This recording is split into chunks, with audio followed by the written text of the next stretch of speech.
Hello বন্ধুরা, good morning. Welcome to my YouTube blog channel beauty বিধান। আবার চলে এসেছি নতুন আরেকটা ভিডিও নিয়ে। দেখো, আজকে তোমাদের ভালো একটা জিনিস দেখাবো। গতকাল আমরা বাজারে গেছিলাম, বাজারে বলতে আমাদের হেলেঞ্চায় যে বাজার আছে সেখানে গিয়েছিলাম। কালকে হাটবার ছিল, সেখানে গিয়ে বড় একটা কচু এনেছি, অনেক বড় কচুটা। আমার দেখে খুব পছন্দ হলো, তোমাদের দাদাভাইকে বললাম কি এই কচুটা নাও। আর যেহেতু আমার ছেলে কচু খেতে খুব ভালোবাসে, তাই পানি কচুটা এনেছি। সেটা যদি আমি গোটা অবস্থা তোমাদের দেখাতে পারতাম তাহলে বুঝতে কত বড় কচুটা। যাই হোক, কেটে ফেলেছি। কাটা অবস্থা দেখো, এই দেখো কিছুটা, এই যে এক ঝুড়ি রেখেছি। এটা করব। এটা মানে কিভাবে করব বলো তো? তেলের পরে দুটো শুকনো লঙ্কা আর রসুন দেবো, দিয়ে তারপরে এটা করব। আর ইলিশ মাছের মাথা আছে, কিছুটা ইলিশ মাছের মাথাটি করবো আর কিছুটা আলাদা করে করব আমার গপুর জন্য, যেহেতু আলাদা কতগুলো খায় না, এটা আলাদা করে করবো। আর কচুটা এত বড়, এই দেখো বন্ধুরা, এই দেখো বাকিটা এই যে কেটে রেখেছি, দেখেছো কতটা? এই দেখো এক কেজি। আর এদিকে গুঁড়াটা, এই যে নিচে যে গুঁড়া যে কচুটা আছে না, সেটাই দেখো, এটা কুচিয়ে রেখেছি। এরকম এটা কুচিয়ে সেই সে মতো করে রেখেছি। মিষ্টি আছে না, সাদা মিষ্টি এক ধরনের, সেটা করে রেখেছি। এটা ওর মধ্যে দিয়ে কিছুটা কিছুটা করে দেবো, দিলে কি হবে, আঠা আঠা হবে। কচুটা ভালো লাগবে খেতে। আর মুখের যে কচুটা আছে না, সেটা আবার এই যে বেগুনের মতো করে চাক চাক করে কেটে রেখেছি। এটা ভাজি করব।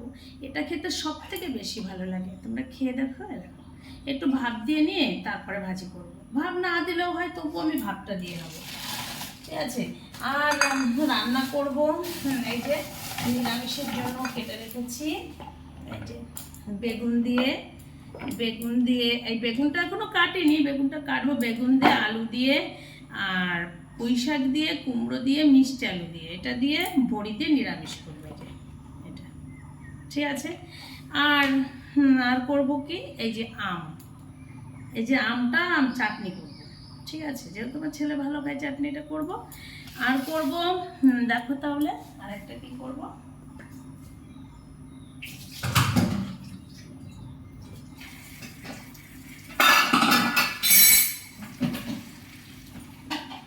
আরেকটা দেখো, এই দেখো, কি বলে তো, সেই মাছ, সেই ইলিশ মাছ। এই দেখো, ইলিশ মাছটা একটু বড় করে দেখাই, দেখো ঠিক আছে।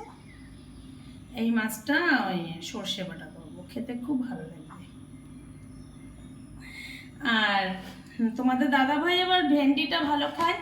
এই যে ভেন্ডিটা আছে, এই ভেন্ডিটা সিদ্ধ দেবো, ভাতে সিদ্ধ দেবো। এই যে ভেন্ডিটা আছে, এটা ভাতে সিদ্ধ দেবো, ঠিক আছে। এই যে আজকে আমাদের খাবারের মেনু, এই কটা ভাগ হয়ে গেল।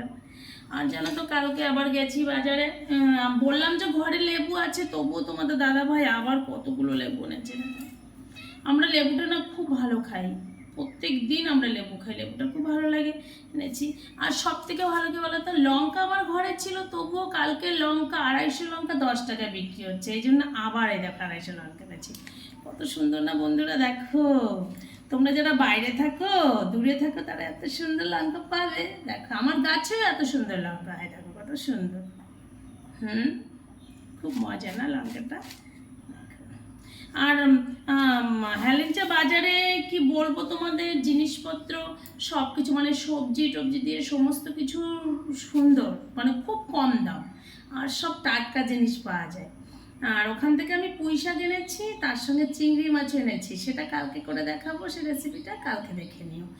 চিংড়ি দিয়ে আর পুঁই শাক দিয়ে তো খুবই ভালো লাগে, কালকে করব, ঠিক আছে বন্ধুরা।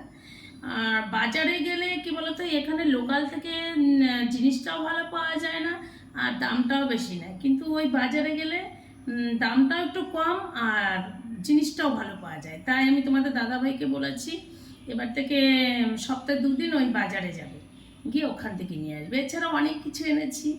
হ্যাঁ, বাজারে গেলে যেটা হয় আর কি, আমি তো বাজারে গিয়ে পুরো পাগল হয়ে যায় জিনিস দেখে, এটা নেবো, ওটা নেবো, এটা নেবো।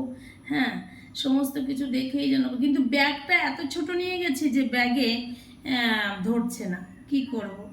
লাস্টে যে কটা পেরেছি, সেই কচুটা না, কচুটা তো ব্যাগে ধরেনি, ওই যে দাদাভাইয়ের কাছ থেকে নিয়েছি, দাদাভাইকে বললাম যে কচুটা ভালো করে আটি বেঁধে দাও। তো উনি দড়িতে ভালো করে বেঁধে দিয়েছে, ওটা স্কুটির সামনে নিয়ে এসছি। কি ভালো না বলো? তাহলে বন্ধুরা, তোমরা তো দেখেই নিলে আজকে আমার রেসিপিটা। সবাই ভালো থেকো। Tata, bye bye. সবাই ভালো থেকো, হ্যাঁ। আর আমার ভিডিওটা সবাই দেখো, কমেন্ট করো, শেয়ার করো, লাইক করো। ঠিক আছে বন্ধুরা, রাখি। Bye bye.